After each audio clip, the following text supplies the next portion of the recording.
Hi friends, 8 வயசு பொண்ணுக்கு இந்த சேரீலேருந்து கெவுன் கன்வெர்ட் பண்ணணுமா. அதுவும் இந்த ப்ளவுஸில் உள்ள இந்த பேட்ச் ஒர்க்கை அப்படியே எடுத்து அந்த கெவுனில் ஸ்டிச் பண்ணணுமா. எப்படி ஸ்டிச் பண்ணலான்னு பார்க்கலாமா? வாங்க இப்போ வீடியோக்குள்ளே போகலாம்.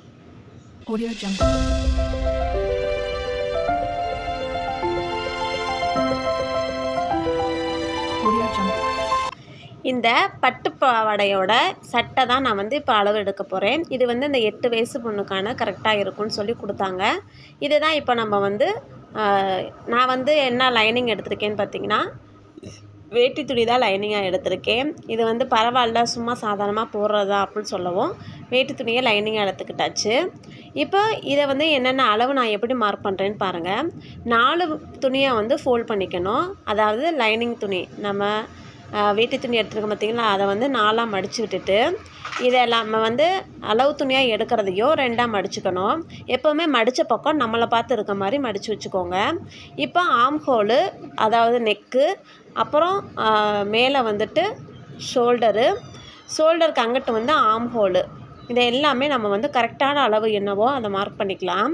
இப்போ நான் எப்படி மார்க் பண்ணுறேன்னா அதே மாதிரியே மார்க் பண்ணிங்கன்னா இப்போ பர்ஃபெக்டாக நீங்கள் எந்த ஒரு ட்ரெஸ் எடுத்தாலும் சரி, நம்ம சின்ன பிள்ளைங்களுக்கு எடுத்தாலும் சரி, இல்லை 2 வயசு குழந்தைங்களுக்கு எடுத்தாலும் சரி, இல்லை பெரியவங்களுக்கே எடுத்தாலும் சரி, இந்த மாதிரி கரெக்டான அளவை எங்கெங்கே மார்க் பண்ணணுமோ ஒரு 4 இடம் தான் சொல்லப்போனால், கழுத்துக்கிட்ட, ஷோல்டர்கிட்ட, அடுத்த ஆம் ஹோல்கிட்ட, அதுக்கப்புறம் கீழே அந்த ஹிப்புக்கிட்ட, இந்த சைஸு மட்டும் நம்ம கரெக்டாக எங்கெங்கே அளவு மார்க் பண்ணணும்னு நம்ம தெரிஞ்சால் மட்டுமே நம்ம எல்லா மாதிரியான துணியுமே ஸ்டிச் பண்ணிடலாம். எல்லா பெரிய சைஸுக்குமே சரி ஸ்டிச் பண்ணிடலாம். இப்போ 8 வயசு குழந்தைங்களுக்கு நீங்கள் அளவு கேட்குறீங்க, கரெக்டான அளவாக சொல்லுங்கன்னு. நான் அளவு வச்சு நான் பழகலை. நான் லைனிங்கை வச்சு தான், அதாவது அளவு துணி எடுத்து வச்சு தான் நான் பழகியிருக்கேன். அதுக்கேற்ற மாதிரி தான் நான் இதில் சொல்லி கொடுக்குறேன். எல்லா அளவு துணியுமே சரி, 8 வயசு குழந்தைதான்னு கிடையாது, 5 வயசு குழந்தையா சரி, 10 வயசு குழந்தையா சரி, அவங்களோட ஏதாவது ஒரு அளவு துணியை எடுத்து அதே மாதிரியே அந்த அளவு வச்சு நம்ம ஸ்டிச் பண்ணோம் அப்படின்னா கரெக்டாக வரும். எந்த மாடலில் வேணாலும் ஸ்டிச் பண்ணிக்கலாம். தேவையான அளவு ஆம் ஹோலு, ஷோல்டரு, நெக்கு, கழுத்து நெக்கு, இதுதான் தேவையான அளவு. இப்போ அதை நம்ம கரெக்டான அளவுலாம் வச்சுட்டு அதை கட் பண்ணி எடுத்தாச்சு. இப்போ கீழே டாப் பீஸ் நம்ம கட் பண்ணிட்டோம். இப்போ பாட்டம் பீஸுக்கும் அதுக்கும் லைனிங் போடணும் இல்லையா. லைனிங் அதே மாதிரியே இன்னொரு வேட்டி துணி எடுத்துருக்கேன். நாலாக அதே மாதிரியே நாலாக மடிச்சுக்கணும். 4 துணி வரணும். அதுக்கப்புறம் டாப் பீஸு நம்ம கட் பண்ணோம் பார்த்திங்கன்னா, அந்த டாப் பீஸை எடுத்து அப்படியே வச்சு அது கீழே நம்ம என்ன அளவு எடுத்தோம்னா 25 இன்ச் எடுத்தோம். அந்த 25 இன்ச் வரைக்கும் கீழே மார்க் பண்ணிக்கிட்டு நல்லா கேர்வாக வரணும். நமக்கு எந்த அளவுக்கு நம்ம லைனிங் துணி ரொம்ப ப்ராடாக வேணுமோ அந்த அளவுக்கு வச்சுக்கலாம். இல்லை லைனிங் துணி சின்னதாக இருந்தாவே போதும் அப்படின்னு நினைக்கிறவங்க, ரொம்ப லென்த்தாக வேணான்னு நினைக்கிறவங்க சின்னதாகவே ஷார்ட்டாக வச்சுக்கலாம். நம்ம லைனிங் துணி உள்ளே போகிறனால அது எந்த பிரச்சனையும் கிடையாது. இப்போ மெயின் ஃபேப்ரிக் இந்த சேரீயை நான் மறுபடியும் இதையும் 4ஆக மடிச்சுக்கிட்டேன். மடித்த துணியை நம்ம டாப் பீஸ் லைனிங் கட் பண்ணி வச்சுருப்போம் பார்த்திங்களா, அந்த பீஸை அப்படியே எடுத்து கொஞ்சம் எக்ஸ்ட்ராவே துணியை கட் பண்ணி எடுத்துக்கலாம். ரொம்ப கரெக்டான அளவு வச்சுட்டோம் அப்படின்னா நமக்கு மிஸ் ஆகிடும். கரெக்டான அளவு வச்சுட்டோம் அப்படின்னா அளவு மாறி போயிடும் நம்ம தைக்கும் போது. அதனால் எக்ஸ்ட்ராவே நம்ம கட் பண்ணிக்கலாம். இதே போலயே ஸ்லீவுக்கும் நம்ம கட் பண்ணிக்கலாம். இந்த ஸ்லீவ் பஃப் ஸ்லீவ் வைக்கணும். அதனால் நான் ஃபுல்லாகவே அந்த துணியை நான் கட் பண்ணிக்கிட்டேன். இப்போது இந்த ஒர்க்கு இருக்குது பார்த்திங்களா, இதை பிரித்து எடுக்கணும். இப்போ இந்த ப்ளவுஸில் பிரித்து எடுக்கணும். இந்த ப்ளவுஸ் பழைய ப்ளவுஸுனால அவங்க அம்மா கொடுத்துட்டாங்க. இதில் பிரித்து அப்படியே இந்த பாவாடை சட்டைக்கு அதாவது கெவுனுக்கு மாற்றி வச்சுருங்கன்னு சொல்லி கொடுத்துட்டாங்க. இப்போ அதை இந்த மாதிரி பிளேடு எடுத்து நம்ம கட் பண்ணிட்டு வந்தோம்னா ஈஸியாகவே கட் பண்ணிடலாம். கட் பண்ணதுக்கப்புறமா இப்போ ஸ்டிச்சிங் பண்ணலாம். ஸ்டிச்சிங் நான் இப்போ ஸ்டார்டிங்லேயே நாட்டு தான் ஸ்டிச் பண்ணுறேன். பேக் சைடு நாட்டு வரணும் இல்லையா, அதுக்காக இந்த மாதிரி சின்னதாக ஒரு குஞ்சம் வர மாதிரி வச்சுக்கிட்டேன். இப்போ ஃப்ரண்ட் சைடு ஃப்ரண்ட் பீஸ் எடுத்துக்கலாம். லைனிங் பீஸையும் ஃப்ரண்ட் எடுத்துக்கிட்டாச்சு. மெயின் ஃபேப்ரிக்கையும் ஃப்ரண்ட் எடுத்துகிட்டு லைனிங்கில் தான் நம்ம கரெக்டான கழுத்தை ட்ரா பண்ணி அதை கட் பண்ணிக்கணும். கட் பண்ணிவிட்டு நான் அந்த பேட்ச் ஒர்க்கில் இந்த மாதிரி ஒரு நெக்கு தான் இருக்குது. அதனால் இந்த மாதிரி ஒரு ஷேப்பில் கட் பண்ணிக்கிட்டேன். கட் பண்ணிவிட்டு இந்த மாதிரி குட்டி குட்டியாக அந்த ஸ்டிச் பண்ணிவிட்டு நாச் போட்டுக்கோங்க.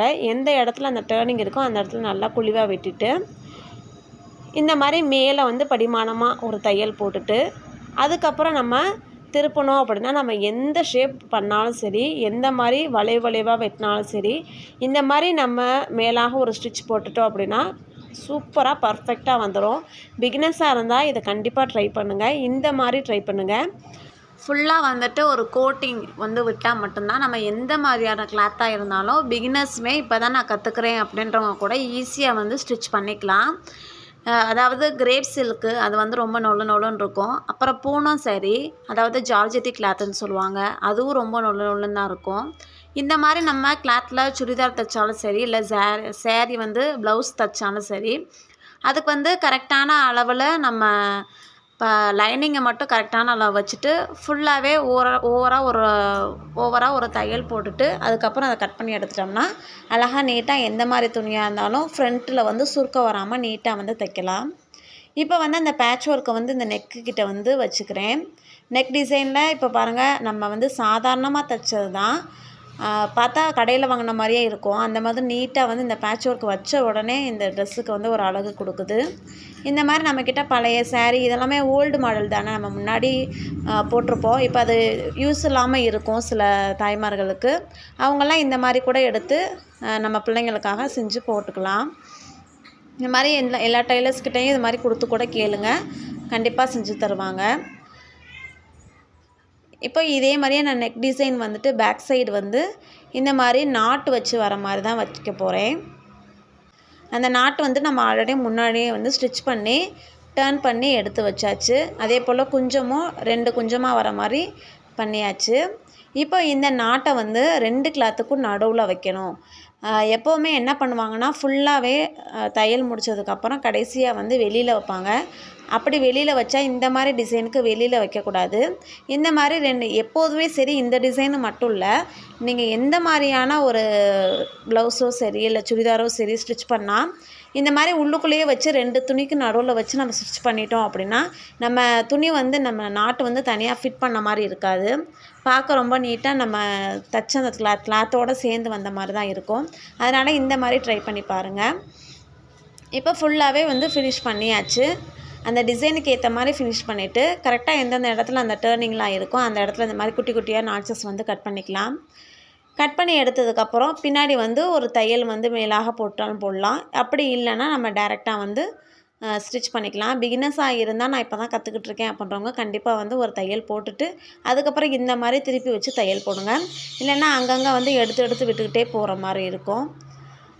இப்போ நல்லா நீவி விட்டுட்டு அடியில் இருக்க கிளாத்தை நல்லா இழுத்து பிடிச்சி நம்ம வந்து இந்த தையல் வந்து போட்டுக்கலாம். இந்த இடத்துல கொஞ்சம் ஃப்ரண்ட்டு வந்து எப்படி நம்ம பண்ணமோ அதே மாதிரியே தான் பண்ணிக்கணும். பாருங்கள், ரொம்பவே நீட்டாக வந்து சூப்பராக பேக் சைடு வந்து அமைஞ்சிருச்சு. அந்த நாட்டுமே தெரியல நமக்கு வந்துட்டு. நம்ம இல்லைன்னா என்ன பண்ணால் நம்ம இதெல்லாம் ஸ்டிச் பண்ணி முடிச்சதுக்கப்புறம் நாட்டை தனியாக ஒரு அளவு எடுத்து அதுக்கப்புறம் வைப்போம். இப்போ வந்து டேரெக்டாக வச்சுட்டோம். இது இன்னுமே கொஞ்சம் சிம்பிளான வேலையாக முடிஞ்சுச்சு. இப்போ நான் இதை கழுத்துக்கிட்ட வந்து இந்த மாதிரி கொஞ்சம் டீப் நெக்காக தெரிஞ்ச மாதிரி இருந்துச்சு. அதனால் டீப் நெக்காக இருக்குன்றனால நான் இந்த மாதிரி ஒரு பூ வந்து வச்சுக்கிட்டேன். குட்டி பிள்ளைங்கன்றனால முடி வந்து கம்மியாக தான் இருக்கும். இப்போ இந்த டிசைன் வச்சா பேக் சைடு குட்டி முடியாகவும் இருக்கும். குதிரைவால் தானே போடுவாங்க, அதனால் இந்த டிசைன் வந்து தெரியும், நீட்டாகவும் தெரியும். இப்போ பேக் பீஸும் வந்து ரெடி ஆயிடுச்சு. இப்போ ஃபுல்லாகவே வந்துட்டு இந்த மாதிரி நம்ம லைனிங் கிளாத் எந்த அளவு கரெக்டான அளவு எடுத்துருப்போமோ அந்த அளவு ஃபுல்லாகவே ஒரு கோட்டிங் வந்து விட்டுடலாம். லைனிங்கோடு சேர்த்து அழகாக நீட்டாக அடித்து அதையும் கட் பண்ணி எடுத்துக்கோங்க. இப்போ வந்து ஸ்லீவு கையில் வந்து எப்படின்னா பஃப் ஸ்லீவ் தான் வைக்கலான் இருந்தேன்னா, அதனால் அந்த பஃப் ஸ்லீவுக்கு ஏற்ற மாதிரி மடிப்பு வந்து எடுத்துக்கிறேன். சென்டரில் மட்டும்தான் இந்த மாதிரி குட்டி குட்டியாக வந்து மடிப்பு எடுத்துக்கிறேன். இதே மடிப்பு மாதிரியே கீழேயும் அதே ஸ்லீவில் தான் இப்போ மடிப்பு எடுத்தது வந்து மேலே சைடு, இப்போ சைட்லேயும் அதே மாதிரி மடிப்பு எடுத்து வச்சுக்கிட்டோன்னா பஃப் வந்து நல்லா தூக்கலாக தெரியும். இப்போ இது வந்து 2வது கைக்கு, ஃபஸ்ட்டு வந்து ஒரு கைக்கு, இது வந்து இன்னொரு கைக்கு ஒரே ஈவனாக ஒரே மாதிரியே அடிச்சுக்கிறேன். இப்போ நெக்ஸ்ட்டு வந்து கீழே நம்ம மேலே வந்து ஸ்டிச் பண்ணதை நம்மளை பார்த்து தான் ஸ்டிச் பண்ணேன். இப்போ கீழே இருக்கிறதையும் நம்மளை பார்த்தா ஸ்டிச் பண்ணோம் அப்படின்னா அந்த இடத்துல புஷ்ஷுன்னு வந்து எந்திரிச்சு நிற்கும். அந்த பஃப் மாதிரி அழகாக தெரியும். இப்போ இந்த மாதிரியே இன்னொரு ஸ்லீவ்லேயும் வந்துட்டு குட்டி குட்டியாக மடித்து விட்டுக்கலாம். 1/4 இன்ச் அளவுக்கு தான் மடிக்கிறேன். மடிக்கிறதும் என்ன அளவு கரெக்டான அளவு வேணுமா அப்படிலாம் இல்லை. நம்ம மடிக்கிறது நீட்டாக நமக்கு வரும் அப்படின்னா அளவு வைக்கணும்னு அவசியம் இல்லை. இப்போ கீழே வந்துட்டு அந்த பேட்ச் ஒர்க் வந்து நம்ம ப்ளவுஸ் கையில் இருந்துச்சு இல்லையா, அதையும் எடுத்து இதே மாதிரியே இந்த ஸ்லீவ்லேயும் வந்து வைக்கலான் இருக்கேன். அதனால் அதையும் வந்துட்டு இந்த குட்டி குட்டியாக மடிப்பு மடித்தது தெரியும், அது தெரியாத மாதிரி மடித்து விட்டுட்டு அதுக்கப்புறம் இந்த டிசைனை வந்து அப்படியே மேலாக வச்சு ஒரு ஸ்டிச் வந்து போட்டுக்கிறேன். எந்த அளவுக்கு வேணுமோ நம்ம குட்டியை வந்து கட் பண்ணிக்கலாம். இந்த இடம் வந்து ரொம்ப சுருக்கமாயிருச்சு அந்த ஸ்லீவு அந்த டிசைனு, அதனால் அங்கே நான் மட்டும் கட் பண்ணிவிட்டு எந்த அளவுக்கு தேவையோ அந்த அளவு மட்டும் வச்சுக்கிறேன்.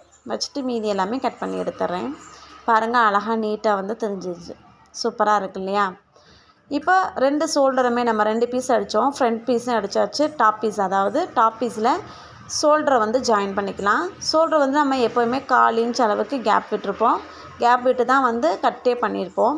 இப்போ அதுக்கேற்ற மாதிரி ஷோல்டரை வந்து போட்டுட்டு, நம்ம சின்ன பிள்ளைங்கன்றனால இந்த மேலாக படிமான தையல் வந்து போடுவோம். ஏன்னா பொதுவாக குழந்தைங்க வந்து விளையாடும் போது ஷோல்டர் தான் அதிகமாக பிஞ்சு போக வாய்ப்பு இருக்குது. அதனால் நம்ம 2, 3 தையல் வந்து எக்ஸ்ட்ராவே போட்டுக்கலாம். நெக்ஸ்ட்டு வந்து இப்போ ஸ்லீவுக்கு வந்துட்டு டைரெக்டாக அந்த எண்டிங்கில் இருந்து நான் வந்து ஸ்டார்ட் பண்ணிக்கிறேன். புதுசாக பழகுறவங்க வந்து சென்டரில் வச்சு ஸ்டார்ட் பண்ணிக்கலாம். அதாவது ஸ்லீவோட சென்ட்ரு, அதே போல் நம்ம பாட்டமோட சென்ட்ரு, அந்த ஷோல்டர்லேருந்து சென்ட்ரு அந்த இடத்துல வச்சு நம்ம ஸ்டார்ட் பண்ணோம் அப்படின்னா கரெக்டாக வரும். நான் அப்படி தான் பழகுனும் போது அப்படி தான் பழகுனேன். அந்த மாதிரி நம்ம பழகி ஸ்லீவ் வந்து முடிச்சுக்கலாம். அதுவும் ஸ்லீவ் வந்து 2 தையல் போட்டுக்கணும். போட்டதுக்கப்புறம் இப்போ வந்து ஒரு சைடு மட்டும் வந்து ஜாயின் பண்ணி வச்சுக்கிறேன். ஒரு 1.5 இன்ச் அளவுக்கு மேலே அதோடையே வந்து ஸ்டிச்சிங் வந்து முடிச்சுக்கலாம். இப்போ கீழே வந்து பாட்டம் பீஸோட லைனிங் துணி வந்துட்டு கரெக்டான அளவு ஹிப் வந்து எடுத்து வச்சுருப்போம். அந்த அளவுக்கே நம்ம வந்து எடுக்கிற மெயின் கிளாத்தை வந்து மடிச்சுக்கணும். முடிஞ்ச அளவுக்கு நம்ம எந்த அளவுக்கு மெயின் கிளாத் வந்து ப்ளீட் வச்சு எடுக்கணும்னு நினைக்கிறோமோ அந்த அளவுக்கு லென்த்தாக எடுத்திருப்போம். அந்த லென்த்தாக எடுத்ததை இந்த பாட்டமோட அந்த லென்த் அளவுக்கே, இப்போ ஒரு 24 இன்ச் அளவுக்கு லென்த் எடுத்திருக்கோம் அப்படின்னா இந்த மெயின் கிளாத்தை வந்து அந்த அளவுக்கு மடிப்பு வச்சுக்கணும். குட்டி குட்டியாகவும் சரி, இல்லை பெரிய பெரிய மடிப்பாக இருந்தாலும் சரி, இந்த மாதிரி மடிப்பு வச்சுட்டு பாட்டம் பீஸோட ஒரு பக்கத்து வந்து ஃபுல்லாக இந்த மாதிரி ஸ்டிச் பண்ணிக்கலாம். இப்போ ஓவராலாக நான் வந்து ஒரு ஸ்டிச் தான் பண்ணிக்கிறேன். நெக்ஸ்ட்டு இதோட சேர்த்து டாப் பீஸோடு சேர்த்து ஜாயின் பண்ணிடுவோம். அதே போல் ஸ்டார்டிங்லேயும் சரி எண்டிங்லேயும் சரி ஒரு 2 இன்ச் அளவுக்கு விட்டுட்டு தான் மடிப்பு வந்து வைக்கணும். ஏன்னா நம்ம ஜாயின் பண்ணும்போது அந்த மடிப்போடு சேர்ந்து தையல் போடும்போது சுருங்கி அந்த சைடு வந்து ஜாயினாக அசிங்கமாக தெரியும். சைடு ஜாயின் வந்து அசிங்கமாக மடிப்போடு சிக்காமல் நீட்டாக தெரியணும்னா ஸ்டார்டிங்கில் 2 இன்ச்சு எண்டிங்கில் 2 இன்ச்சு அதை விட்டுட்டு தான் மடிப்பெல்லாம் இருக்கணும். இப்போ வந்து டாப் பீஸையும் பாட்டம் பீஸையும் 2ஐயும் வந்து ஜாயின் பண்ணிக்கலாம். ஸ்டார்டிங்கில் இருந்து நம்ம கரெக்டான அளவு வச்சுருப்போம். அதனால் இப்போ ஸ்டார்டிங்லேருந்தே ஜாயின் பண்ணிக்கிறேன். நம்ம மடிப்பு வந்து முன்னாடியே எடுத்து வச்சுட்டு இதோட சேர்த்து ஜாயின் பண்ணும்போது ரொம்பவே ஈஸியாக வந்து ஜாயின் பண்ணிடலாம். 2ஐயுமே ஒரே ஈவனாக வச்சு ஜாயின் பண்ணிட்டோம். இப்போ 2ஐயும் ஜாயின் பண்ணதுக்கப்புறம் இப்போ இன்னொரு சைடு வந்து ஜாயின் பண்ணிக்கோங்க. சைடு ஜாயின் பண்ணும்போது 2 சைடுமே ஈவனாக வர மாதிரி பார்த்துக்கோங்க. 2 கிளாத்துமே ஈவனாக வச்சுட்டு நம்ம எந்த இடத்துல அந்த இடுப்புக்கிட்ட வந்து சாய்வாக வரணும். அதாவது இடுப்புக்கிட்டே நம்ம கரெக்டான அளவு எடுத்தோம் பார்த்திங்களா, அந்த எடுத்த அளவுலேருந்து சாய்வாக கொண்டு வந்து எண்டிங்கில் வந்து லைனிங் கிளாத்து மட்டும்தான் ஒன்றா சேர்ந்து வரணும். கீழே வரைக்கும் லைனிங் கிளாத் வரைக்கும் தான் ஒன்றா சேர்ந்து வரணும். அதுக்கப்புறம் கீழே இருக்க மெயின் கிளாத்தையும் ஜாயின் பண்ணிக்கலாம். இப்போ 2 பக்கத்துமே சைடு ஜாயின் பண்ணிக்கலாம். பாருங்கள், அப்படியே சாய்வாக கொண்டு வந்துடணும். அப்படி சாய்வாக வரலை அப்படின்னா அந்த இடம் புஷ்ஷுன்னு சுருக்கமாகி அந்த இடுப்புக்கிட்ட ரொம்ப தூக்கலாக தெரியும். அந்த மாதிரி தெரியாமல் இருக்கும்னா இந்த மாதிரி சாய்வாக வந்தால் மட்டும்தான் தெரியாமல் இருக்கும். இப்போ எல்லாமே முடித்ததுக்கப்புறம் அந்த இடுப்புக்கிட்ட மட்டும் கொஞ்சம் டிசைன் இல்லாமல் இருந்துச்சு. சின்ன பிள்ளைன்றனால நம்ம இந்த மாதிரி பூ டிசைன்லாம் வச்சா அழகாக இருக்குன்றனால, கெவுன் தானே அதனால் அழகாக இருக்குன்றனால நான் வந்து கிளாத்துலேயே வந்து இதை வந்து ஸ்டிச் பண்ணிக்கிட்டேன். இந்த மாதிரி பாசி என்கிட்ட இருந்துச்சு, அதனால் அதை எடுத்து அப்படியே கோர்த்து வச்சுக்கிட்டேன். இப்போ இந்த மாதிரி பூ எப்படி செய்கிறதுன்னு நான் வந்து காட்டுறேன். இதுக்கு வந்து ஒன்றும் இல்லை, நம்ம கிளாத்தை எடுத்துகிட்டு அதை அப்படியே சுற்றிக்கிட்டே வரணும். வந்தாவே இந்த மாதிரி பூ வந்துடும்.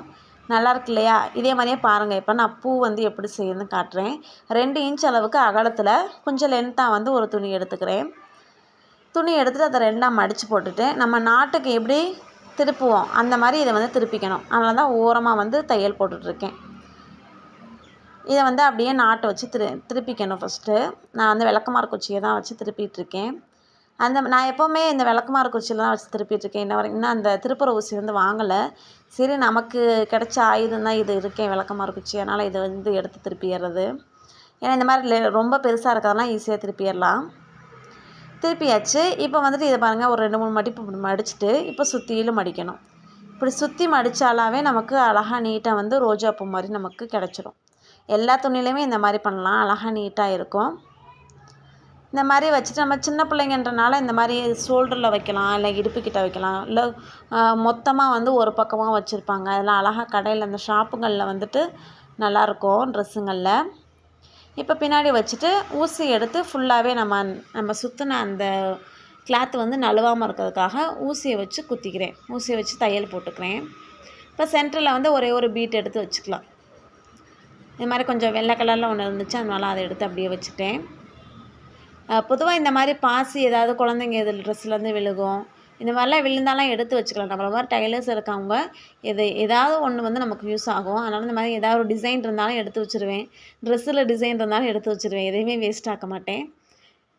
இந்த மாதிரிலாம் எடுத்து வச்சுட்டா இப்போ எதுக்காக ஒன்றுக்கு வந்து உதவும் இல்லை. நம்மள்கிட்ட தைக்க கொடுங்கவங்களுக்கு அவங்களுக்கு நம்ம நீட்டாக கொடுக்கணும் அப்படின்னா அதை பார்த்து நிறைய பேர் நம்மக்கிட்ட தைக்க வருவாங்க. இப்போ அழகாக நீட்டாக வந்துடும் கெவுனுக்கிட்ட. இந்த மாதிரி எண்டிங்கில் வந்து நாட் போட்டு வச்சிட்டோம் அப்படின்னா சூப்பராக வந்து ரெடி ஆயிரும். இதே போல் 3 இது ரெடி பண்ணிக்கிட்டேன். அதை வந்து இடுப்புக்கிட்ட வந்து வச்சுட்டேன். இப்போ ஓவராலாக வியூ வந்து பார்க்கலாம். பாருங்கள், இடுப்புக்கிட்ட இது மாதிரி உள்ளே வச்சு கையிலேயே தான் ஸ்டிச் பண்ணிக்கிட்டேன். அழகாக நீட்டாக இருக்கு இல்லையா? இப்போ ஒவ்வொரு வியூவாக பார்க்கலாம். இதுதான் நான் வந்து ஸ்டிச் பண்ண கெவுனு. இந்த வீடியோ உங்களுக்கு ரொம்பவே யூஸ்ஃபுல்லாக இருக்கும் நம்புகிறேன். நெக்ஸ்ட்டு வீடியோவில் உங்களை நான் சந்திக்கிறேன். மறக்காமல் என்னோடய சேனலை சப்ஸ்கிரைப் பண்ணிக்கோங்க. பெல் ஐக்கானே கிளிக் பண்ணுங்கள். அப்போ தான் நான் போகிற ஒவ்வொரு வீடியோ உங்களுக்கு நோட்டிஃபிகேஷனாக வரும். பிடிச்சிருந்தா லைக் பண்ணுங்கள். Bye friends. ஏதோ சென்டிமெண்டா கேக்குறானே, போடா போகுதுண்ணே, ஒரு குத்து குத்துண்ணே அப்படியா?